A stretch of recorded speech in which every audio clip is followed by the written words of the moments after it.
তারপরে কিন্তু মানে প্যান্ডেলে বেশ অনেক কটাই ছবি তুলেছি, আর ঘন্টুকে ডাকছিলাম যাতে ঘন্টু একটু ক্যামেরার দিকে তাকায়। 4 জন মিলে কিন্তু অনেক সুন্দর ছবি তুলেছিলাম। তারপর কিন্তু ওখান থেকে গেছিলাম অন্য আরেকটা প্যান্ডেলে। এই প্যান্ডেলটা না আদিবাসী উদ্দেশ্যে করেছিল, আর দিদি ওখানে প্যান্ডেলে ঢুকতে ঢুকতেই বলছে, ঘন্টু দেখ মৌপ্রিয়া।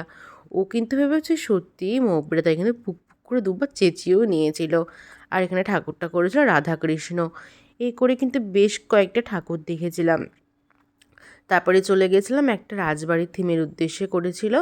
যেহেতু সকাল সকাল গেছিলাম তাই কিন্তু অনেকটাই ফাঁকা ছিল। মারা যখন কালকে রাত্রিবেলায় গেছিলো তখন কিন্তু অনেকটাই ভিড় পেয়েছে আর অনেক লাইন দিতে হয়েছে। ফাঁকা ফাঁকায় কিন্তু বেশ ভালোই ঠাকুর দেখেছি ঘন্টুকে নিয়ে। এর জন্য এবার থেকে ঠিক করেছি এবার সকাল সকাল বেরোবো ঠাকুর দেখার জন্যে। এখানকার প্যান্ডেলটা নাও খুব সুন্দর করেছিল আর ঠাকুরটাও খুব সুন্দর করেছিল। এখানেও কিন্তু দিদিকে আমি বেশ কয়েকটা ভিডিও ক্লিপ বানিয়ে দিয়েছিলাম। তারপর এটা দেখার পর দেখো ফাইনালি আমরা কিন্তু বাড়ি চলে যাওয়ার উদ্দেশ্যে রওনা হয়ে গেছিলাম। সকাল থেকে যেহেতু কিছু খাওয়া হয়নি তাই ভাবলাম যে একটুখানি চা খাই। তখন কিন্তু প্রায় 10টা 10:30 মতো বাজে। আর দেখো যেখানে চা খেতে গেছি সেখানে ওর সাথে দেখা। ও কিন্তু খুব ফ্রেন্ডলি, আমাকে দিদিকে আর দিদাকে দেখে কিন্তু নিজে নিজেই চলে এসেছে। আর আমার কাছে তো দেখো এসে নিয়ে জামার তলায় ঘুমিয়েই পড়েছে। ওখানে চা বিস্কুট খেলাম আর ওকে কিন্তু বেশ খানিকক্ষণ ধরে আদর করলাম।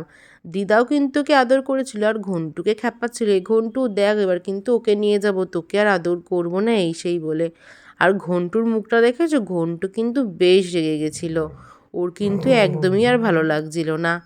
তারপরে দেখো ঘন্টুর কাছে ওকে নিয়ে গেছিলাম একটু আলাপ করার জন্য। ও কিন্তু সত্যিই খুব ভালো, নিজ নিজেই কিন্তু ঘন্টুর কাছে চলে গেছিলো। ঘন্টুর আবার কি মনে হয়েছে শুকে টুকে নিল।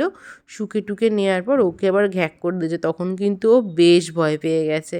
ওকে দেখতে কিন্তু খুব সুন্দর আর ওর ব্যবহারও কিন্তু অনেকটাই সুন্দর। আমাদের কিন্তু বেশ ভাল লেগেছিলো ওকে। ওকে কিন্তু কোনো বেঁধে টেঁধে রাখিনি, ছেড়েই রেখেছিল, ওর নিজের মতো ঘোরাফেরা করছিল। ওকে বেশ খানিকক্ষণ ওইখানে আদর করার পর একটু চলে গেছিলাম আরেকটা প্যান্ডেল দেখতে। এটা না পশু হসপিটালের কাছাকাছি হয়েছিল। আর এখানে না ঢুকতে দিচ্ছিল না, বললো যে এটা হলো তারাপীঠের থিম উদ্দেশ্যে করেছে, তো রাত্রিবেলা তান্ত্রিক টান্ত্রিক আসবে তখন এসে ভিডিও মানে তখন এসে দেখো। আমি কোনো রকম ওপর থেকে দেখো ভিডিওটা করেছি, আর রাত্রে দেখো দিদা দাদুর পাশেই কিন্তু ঘন্টু ঘুমিয়েছিল।